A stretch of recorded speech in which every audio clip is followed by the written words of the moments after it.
এই কচ্ছপের বাচ্চাটাকে আমি কিছুদিন ধরে আনছি আর ওকে রাখছি একটা ট্যারিয়ামের ভিতরে। তো ও কি খাচ্ছে না খাচ্ছে কিছু বুঝতেছি না। তো আমি আমার মতো ওকে রাখছি একটা ট্যারিয়ামে, যেখানে গাছ আছে, যেখানে পানি আছে। তো ওরা অনেক কিছুই দিছি, যেমন ভাজা মাংস দিছিলাম, তারপরে শশা দিছি, তারপরে কাঁচা মাছও দিছি, যেটা গাপ্পি মাছ, যেটা তাজা ছিল। ও ওইটাও খায় নাকি। তারপরে মরা মাছ আছে, ওগুলো দিছি।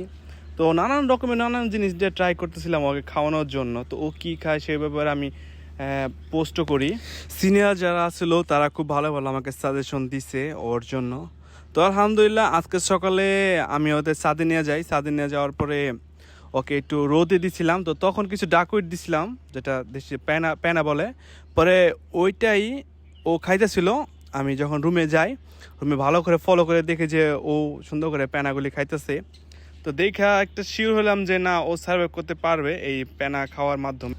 এই কচ্ছপ পালনের ক্ষেত্রে আমার তেমন কোনো আইডিয়া নেই।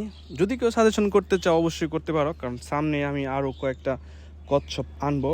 তখন আর ওদের এত ছোট সেট আপে রাখবো না, ওদের জন্য খুব বড় একটা সুন্দর একটা সেট আপ করবো, যেন ওরা ন্যাচারালি সেখানে থাকতে পারে। তো এই ছিল ভিডিও। আর সকালে সুন্দর একটা ভিডিও কিছুক্ষণ পর আমি আপলোড করব।